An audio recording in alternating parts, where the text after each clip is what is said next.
भावात वाहि भेषजम विवात वाहि यद्रपः त्वं ही विश्व भेषजो देवा नामदूतय्य से नमस्ते। आप सभी का हार्दिक स्वागत है। हम आपके लिए लेकर आते हैं प्रतिदिन यज्ञ के ज्ञान विज्ञान शो, और इस यज्ञ के ज्ञान विज्ञान शो की शोभा बढ़ाने के लिए उसके जो पहलू हैं, उसके जो लाभ हैं, उसकी जो वैज्ञानिकता है, साइंस है, उसको बताने के लिए हमारे साथ उपस्थित होते हैं पूज्य स्वामी यज्ञ देव जी। नमस्ते स्वामी जी। नमस्ते स्वामी। जैसे कि आप सभी को पता है कि यह जो यज्ञ है हमारी भारतीय संस्कृति का मूल है, और हमारे ऋषिगण, हमारे पूर्वजन इसको बिना किए कोई भी कार्य प्रारंभ ही नहीं करते थे, कोई भी कार्य शुभारंभ ही नहीं करते थे। तो इसी क्रम में हम आज जानेंगे कि यज्ञ जो हम करते हैं, और आज हम देखते हैं अलग अलग धूप अगरबत्ती है, नाना प्रकार के जो हम धूप दान करते हैं, तो क्या ये भी इसी यज्ञ का ही एक पार्ट है, भाग है, या इससे भिन्न है? तो आइए पूज्य स्वामी जी सलाम। जी स्वामी जी, आपने जो बताया उसमें निश्चित रूप से जी हम पूर्व की जो प्रथाएं या परंपराएं देखें तो अग्नि की उपासना मुख्य रही है, और अग्नि के माध्यम से ही सारे देवताओं की पूजा करना, अग्निर्वै देवाना मुख आदि जो शास्त्र वचन भी मिलते हैं, तो उसके माध्यम से ये जो सारी बातें हमारे सामने आती है आज की परंपरा, तो हमने जो शास्त्र वचन है उसको भूल करके जी और जो अग्नि के द्वारा जो उपासना अर्थात यज्ञ के द्वारा, क्योंकि साक्षात वेद में भी और अन्य जगहों पे भी, चाहे उपनिषद हो, दर्शन हो, चाहे स्मृति शास्त्र हो, सब जगह पे यज्ञ करने की मूल रूप से परंपरा रही है। और हमारे शास्त्रों में यज्ञ की ही महिमा और यज्ञ के माध्यम से ईश्वर की पूजा करना, ईश्वर की आराधना करना, ये सारी बातें रही है। लेकिन आज वर्तमान में हम देखें तो वर्तमान में हम उन परंपराओं को भुला चुके हैं, और जो हम यज्ञ वेदी में यज्ञाग्नि का आधान करके यज्ञ पूर्वक उसमें हविर द्रव्य को आहूत करके हम देवताओं का पूजन अर्चन आदि करते थे, उसको भूल गए हैं। आज हम एक मूर्ति पूजा या इसके साथ साथ अगरबत्ती, दीप जलाना, इस प्रकार से एक शॉर्ट फॉर्म में आ गया। यज्ञ में धुआं होता है तो यहाँ हमने अगरबत्ती धूपबत्ती आदि जला लिया, हमने धुएं के रूप में आ गए। वहां पे यज्ञ में अग्नि की साक्षी होती है तो यहाँ पे हमने दीप जला लिया, उसकी साक्षी में आ गए, और इस प्रकार से हम एक शॉर्ट फॉर्म के रूप में हम इधर आ गए हैं। तो इस चीज से हम आज एक रूप से घिर चुके हैं, और इसी को हमने पूजा पाठ का मूल तरीका आज, क्योंकि परंपराएं इतनी ज्यादा प्रचलित हो गई, तो हमने इनको ही मूल परंपरा के रूप में हमने देख लिया है, और इसी को हम आगे बढ़ा रहे हैं, और इसी को सब कुछ देख रहे हैं। वास्तव में आज जिस रूप में हम कर रहे हैं धूप दीप, यह सारी चीजें उस रूप में वर्णित नहीं है हमारे मूल शास्त्रों में, वैदिक शास्त्रों में, जो कि इस रूप में है कि हम यज्ञ हवन अग्निहोत्र आदि करके हम ईश्वर की स्तुति प्रार्थना उपासना आदि करें और ईश्वर की वंदना करें, और सभी देवताओं का पूजन अर्चन करने की सर्वोत्तम सर्वाधिक रूप से सही कोई विधि है तो वह है यज्ञ। लेकिन आज ये धूप दीप आदि जो अलग अलग अगरबत्तियों से लेकर के अलग इन चीजों में हम आए हैं, तो ये निश्चित रूप से हमारी हानि करने वाले भी एक रूप से, और एक रूप से हम मूल परंपरा से हमको हटाने वाले बन चुके हैं। तो क्या यज्ञ का जो लाभ है वो इन अगरबत्ती धूप या दीप जो जलाते हैं उसमें दोनों में एक ही प्रकार का लाभ है कि भिन्न भिन्न है? जी स्वामी जी, निश्चित रूप से हम जो धूप बत्ती आदि जलाते हैं या दीप जलाते हैं उसमें उनका लाभ तो मिलता है हमें, लेकिन वो लाभ नहीं मिलेगा जो यज्ञ से मिलेगा। अच्छा, क्योंकि यज्ञ को तो श्रेष्ठतम कर्म कहा, लेकिन ये थोड़ी वो श्रेष्ठतम कर्म कहा, कहीं पे भी विधान ही नहीं किया तो श्रेष्ठतम कर्म की बात ही दूर की है। और दूसरा, देवताओं को जो अर्चन पूजन है उसका विधान भी यज्ञ के माध्यम से होता है कि यज्ञाग्नि में दी हुई आहुति देवताओं को प्राप्त होती है, अगरबत्ती जलाई हुई या फिर दीप जलाई हुई, इस प्रकार का हमें विधान नहीं मिलता है। दूसरा बात यह है कि जो हम धूप बत्ती और अगरबत्ती आदि जलाते हैं तो उसके माध्यम से जो धूम्र होता है, तो वो जो हम आयुर्वेद आदि ग्रंथों में भी जो धूम्र चिकित्सा आदि से लेकर के जो अलग अलग नित्य नैमित्तिक जो धूमपान आदि की जो विधियां हैं, तो उसके माध्यम से हम उसके लाभों को देख सकते हैं, उसके लाभ हमें मिल सकते हैं, चाहे माइक्रोबायोलॉजिकल है या केमिकल प्रदूषण आदि कुछ दूर होना आदि, ये सारे कुछ लाभ हमें प्राप्त होते हैं। और जैसे घी का दीप आदि हमने जला लिया तो घी के दीप को जलाने से उसमें से जो गैसें बनती है वो हमारे लिए मानसिक स्ट्रेस तनाव आदि को दूर करके हमारे शरीर को स्वस्थ रखने से लेकर घर में जो इंडोर पोल्यूशन है उसको दूर करना, और जो देवीय शक्ति अच्छी शक्ति है उसका सात्विकता का आधान करने वाले होते हैं, तो आंशिक लाभ तो मिलेगा, लेकिन वो लाभ नहीं मिलेगा जो यज्ञ में मिलेगा। पूज्य स्वामी जी, यज्ञ तो सभी कर सकते हैं, करना चाहें, लेकिन आज लोगों के पास टाइम नहीं है और उस टाइम के अभाव में हर कोई शॉर्ट फॉर्म चाहते हैं, कोई यज्ञ के छोटे रूप में हमको मिले। तो ऐसी स्थिति में, क्योंकि बाहर भी हम कई मिलते रहते हैं साइंटिस्टों से, कई डॉक्टर से, तो वो भी चाहते हैं और इस रूप में वो छोटा रूप में चाहते हैं कि हम अपने ऑफिस में ही कोई ऐसे छोटा रूप नैनो यज्ञ कुछ अपनाएं जिससे कि हम अपने वातावरण को शुद्ध कर पाएं। तो ऐसे कुछ तो उनका खाली इतना ही उद्देश्य है कि वातावरण को शुद्ध करना है। तो कोई गाय का गोबर का कंडा आदि उन्होंने जला लिया और उसको भी जड़ी बूटियों से बना लिया, जड़ी बूटी आदि मिश्रित करके ही उस कंडे को, जैसे आज हम पतंजलि योगपीठ से जो काउ डंग स्टिक बना रहे हैं तो उसमें पहले से ही जड़ी बूटियां डाल करके उसको दें, तो ऐसे स्टिक को हमने जला लिया, तो उसको स्टिक को जला लिया। इस प्रकार की जो गोबर से बनी हुई बहुत सारी आज बाजार में धूप बत्तियां भी हैं, तो उसको हमने जला लिया, तो उससे वो लाभ, उनका वायु उनको शुद्ध करनी है तो हो जाएगी उससे शुद्ध, उससे जो बैक्टीरिया आदि दूर होना वो भी होगा। तो इस सारी चीजें उसमें वो कर सकते हैं। तो ऐसे हम बना सकते हैं यदि बनाना चाहे तो निश्चित रूप से स्वामी जी। कोई गाय का गोबर का कंडा, अरे आज तो जैसे अलग अलग रूप से, जैसे छोटा सा आज हवन कुंड ही, जैसे शांति कुंज भी है तो वहां पे भी बनता है, और इसी प्रकार से राजस्थान में भी भीम जी करके एक भाई हैं, तो वो भी इस प्रकार का छोटा सा गाय के गोबर का यज्ञ कुंड बनाते हैं, और उसी के अंदर जो कुछ भी सामग्री डालनी है वो डाल करके और फिर व्यक्ति नीचे से उसको जला देते हैं, तो वो जल जाता है और वो हवन हो जाता है, तो उससे वायु शुद्ध होगी निश्चित रूप। लेकिन वो आध्यात्मिक लाभ या एनर्जी का लेवल बन, या जो और भी बहुत सारी चीजें हैं, वो चीजें तो मंत्र उच्चारण पूर्वक, विधि पूर्वक जो हवन करने की पूरी प्रक्रिया है उसी से मिलेगा, लेकिन वो लाभ नहीं मिलेगा, लेकिन आंशिक रूप से तो मिल सकता है। ये तो साइड लाभ है। ये तो आयुर्वेद में भी जो अलग अलग लाभों के लिए जो धूम्र चिकित्सा या यज्ञ चिकित्सा के जो वर्णन है, तो उसके अंतर्गत ये आ जाएगा और उसको हम कर सकते हैं, उसमें कोई वो नहीं। लेकिन इससे चाहे हम संस्कारों में परिवर्तन लाना चाहे, विचारों में परिवर्तन लाना चाहे, इस प्रकार से और भी जो आध्यात्मिक लाभ या सात्विक ऊर्जाओं का या देवताओं का दान देने की जो बात है, अपने ऋणों से उऋण होने की बात है, अपने कर्तव्य के रूप में जो यज्ञ बताए, उस रूप में से हम वंचित रहेंगे। शारीरिक रूप से हम अपने जो रोग है उसको दूर कर सकते हैं, मानसिक लेवल पर भी कर सकते हैं निश्चित रूप से, क्योंकि शारीरिक रोगों से भी पहले मानसिक रोगों को दूर करने वाला है यज्ञ। तो क्योंकि गैस के ऊपर काम है, जैसे एरोमा थेरेपी आदि जो आज प्रचलित है, तो उसमें क्या होता है, गंध के माध्यम से, जैसे सामान्य रूप से देखें तो जैसे अस्थमा आदि की जो बीमारी हो जाती है, तो व्यक्ति को पहले दवाई खाने के रूप में टेबलेट दी जाती है, यदि उससे भी वो नहीं होता है तो फिर उसको और इंजेक्शन आदि इस प्रकार, उससे भी नहीं होता तो उनको सूंघाने वाली जो दवाई होती है, पंप आदि लेने पड़ते हैं, तो उससे तुरंत वो ठीक होते हैं। इसी प्रकार से जैसे हम पिक्चर सीरियलों में भी इस प्रकार की चीजें हम लोग देखते हैं कि जो कोई व्यक्ति को बेहोश करना होता है, जैसे रुमाल से जैसे सूंघाए और तुरंत बेहोश और उनको उठा के ले जाने, जो भी मतलब इस प्रकार के हम देखते हैं। तो आप जब दवाई खिलाएंगे, इंजेक्शन देंगे, तो उसमें बहुत देर लग सकती है, लेकिन सूंघा करके तुरंत ही उसको, तो इसी प्रकार जैसे नेगेटिव पदार्थ है, जहरीला पदार्थ, उसको सूंघाने से वो तुरंत बेहोश हो गया। इसी प्रकार से अच्छा पदार्थ सूंघाने से वो तुरंत जो स्ट्रेस, तनाव, चिड़ियापन या इसी बीमारी को दूर हो देता है। जैसे हम यज्ञ आदि करते हैं, उसमें चंदन, जावित्री, जायफल, इलायची, लौंग,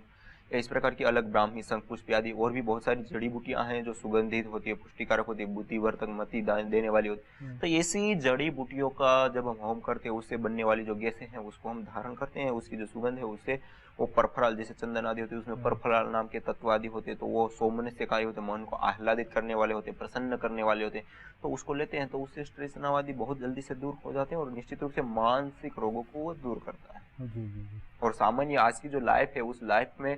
व्यक्ति यदि स्ट्रेस, तनाव आदि से ज्यादा घिरा हुआ है, तो उससे मुक्त होने के लिए उसको नित्य प्रति यदि 5, 10, 15 मिनट इसके लिए निकालता है, तो 24 घंटा स्ट्रेस, तनाव आदि से मुक्त रह करके पूरे जीवन निरोगी रह सकता है। और जो आनंद मिलना चाहिए हर कार्य के पीछे, वो आनंद को आराम से कार्य करते हुए भी ले सकता है और कार्य के परिणाम में भी ले सकता है। वरना क्या होता है, कार्य करते हैं, सब कुछ करते हैं और अंतिम में स्ट्रेस, तनाव वैसे ही बना हुआ है और सारी एक मतलब सुख की जगह पे दुख की स्थिति में हम रहते हैं। तो उससे ऊपरने के लिए हमें दैनिक यज्ञ अपनाना चाहिए। 12-15 मिनट लगती है। स्वामी जी, जो जैसे आपने एक शब्द बोला एरोमा, तो क्या ये यज्ञ को एरोमा के अंतर्गत ही लेंगे कि कोई अलग है? यज्ञ जो है उसको एरोमा थेरेपी के रूप में हम देखें तो उतना ही नहीं है। ये खाली एक थेरेपी मात्र नहीं, ये भौतिकता की पूर्णता के साथ से अध्यात्म की पूर्णता तक, मानी सब और संतुलन स्थापित करने का कार्य है इसका। जैसे आयुर्वेद में देखे, समदोषा, समाग्निश्च, समधातु, मलक्रिया, प्रसन्नात्म इंद्रिय मन, स्वस्थ इत्यादि दिए थे, जो स्वस्थ व्यक्ति की जो परिभाषा बताई है, और सब चीजें स्वस्थ हो, सम अवस्था में हो, चाहे वात पित्त कफ दोष धातु ये से लेकर के शरीर की चीजें हैं, इसी प्रकार मानसिक विचार वृत्तियां से लेकर के सब चीजें मेंटेन है, सही है, जैसे होना चाहिए वैसे है, संतुलित है। तो संतुलन करने का कार्य, चाहे वो भौतिक जगत जड़ हो, चाहे चेतन हो, जंगम हो, चाहे स्थावर हो, सबके ऊपर ये कार्य करता है और सबको संतुलित करने का कार्य करता है। इसको हम खाली एरोमा थेरेपी तक इसको सीमित ना रख करके हमें इसको व्यापक रूप से एक संपूर्ण चिकित्सा पद्धति के रूप में हमें देखना चाहिए और व्यापक रूप से देखना चाहिए। तो खाली एरोमा थेरेपी जो होती है वो तो खाली गंध चिकित्सा, एरोमा थेरेपी मानी गंध चिकित्सा, और क्या है, गंध के माध्यम से, ये सारे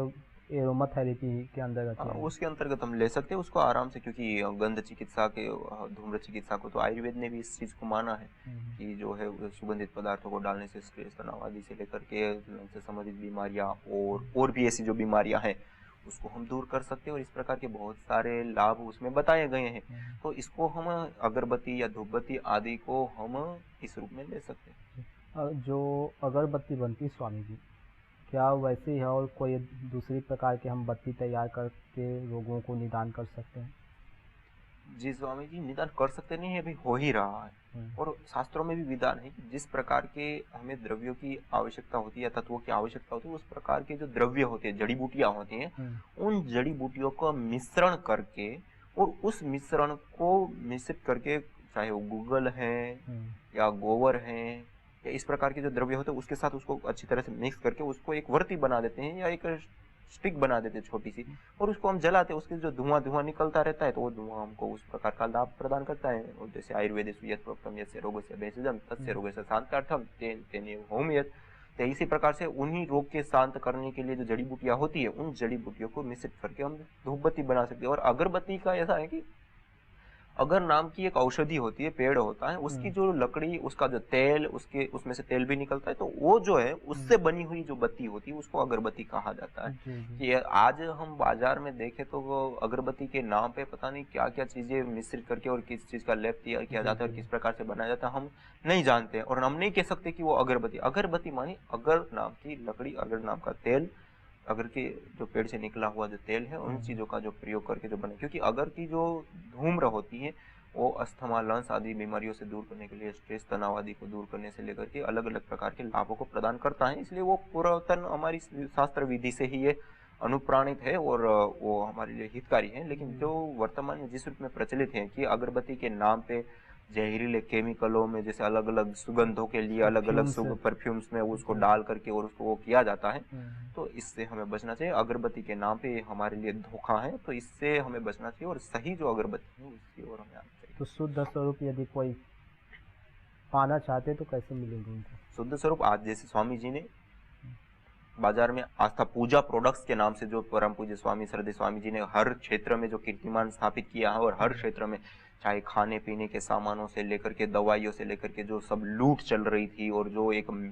मिलावट चल रही थी उसके विरोध में एक आंदोलन खड़ा करके जो एक स्वदेशी प्रोडक्ट के रूप में जो सारी चीजें शुद्ध, सात्विक और 100% प्रामाणिक उपलब्ध कराई हैं, तो उसके बीच में इसमें भी एक बहुत बड़ा वो था, तो उसमें भी अगरबत्ती, कपूर से लेकर के हर चीज को परम पूज्य श्रद्धेय स्वामी जी आचार्य जी ने उपलब्ध कराई, तो इनका हम प्रयोग कर सकते हैं। और यह तो हमारी आंखों के सामने ये बन रहा है। जैसे अगरबत्तियों में भी जैसे अलग अलग प्रकार की जो अगरबत्तियां होती है उसको भी स्वयं निर्माण कर रहे हैं, और उसमें जो अलग अलग जड़ी बूटियों के जो तेल होते हैं उन तेलों से निर्मित ये जड़ी अगरबत्ती आदि रहती हैं। तो आप जो गुलाब, मोगरा, चंदन आदि की जो भी आप अगरबत्ती ले रहे हैं वो कोई केमिकल नहीं, अपितु जो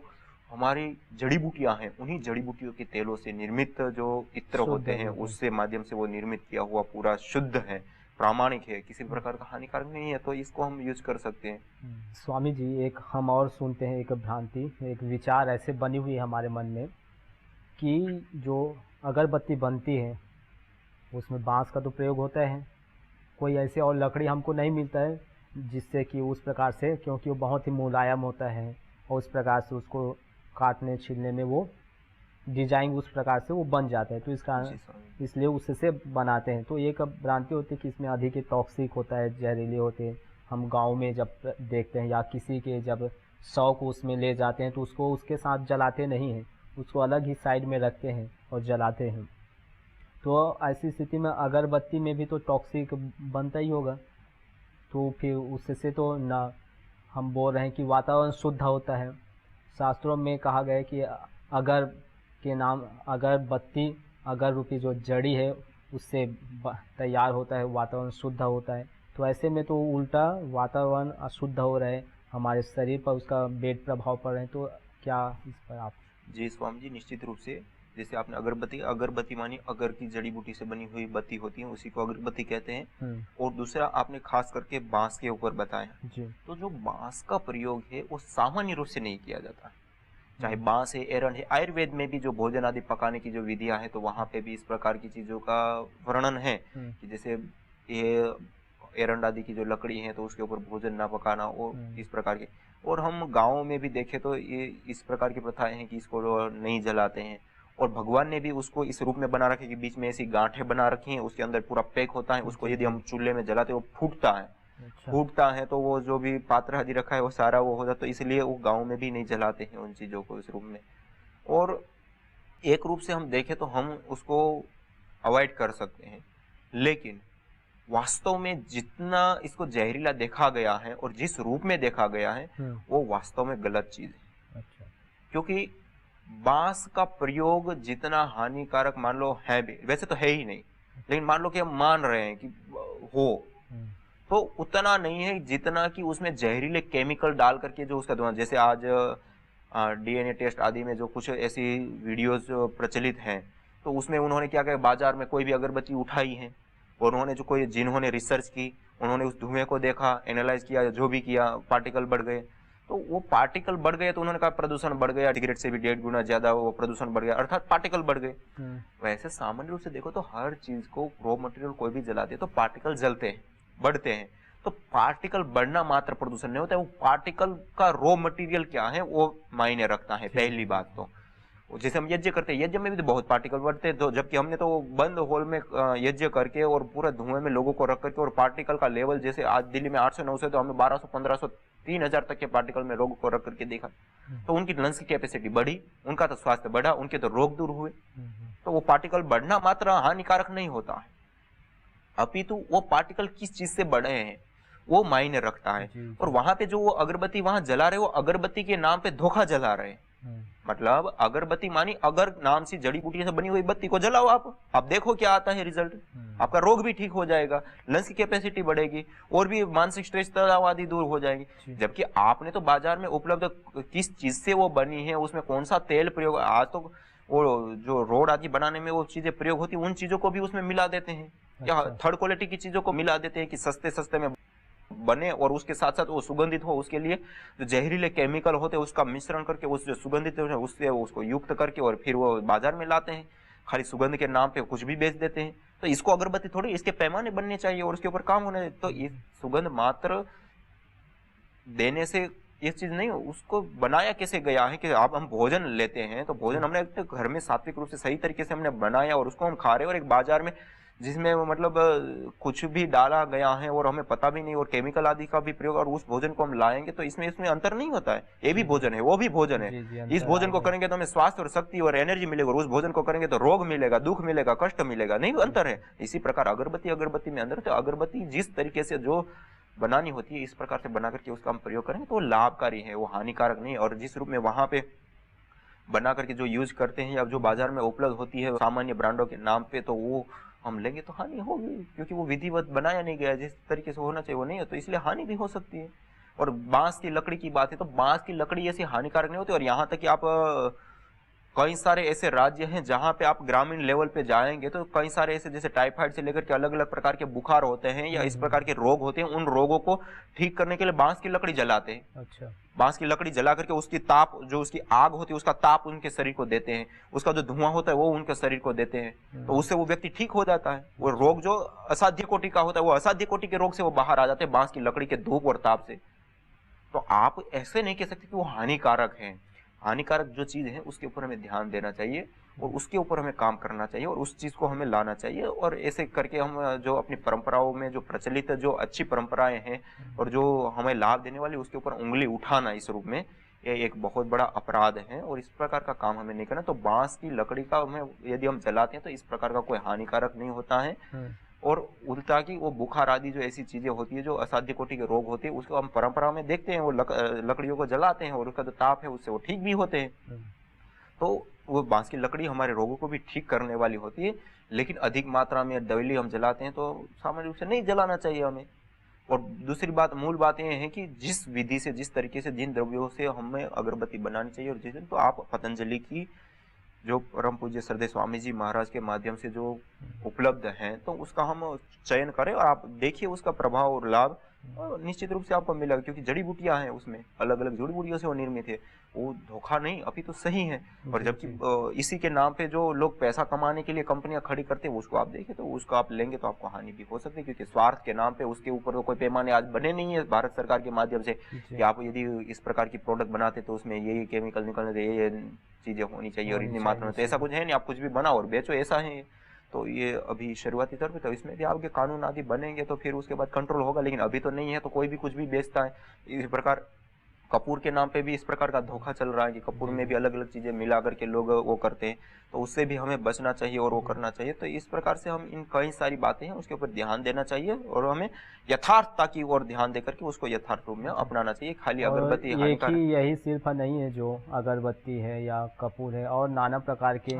जो भी जलाने के लिए जलाने के हैं, घी में भी अशुद्धि, तो इन सबको हमको देखना चाहिए जी, देखना चाहिए और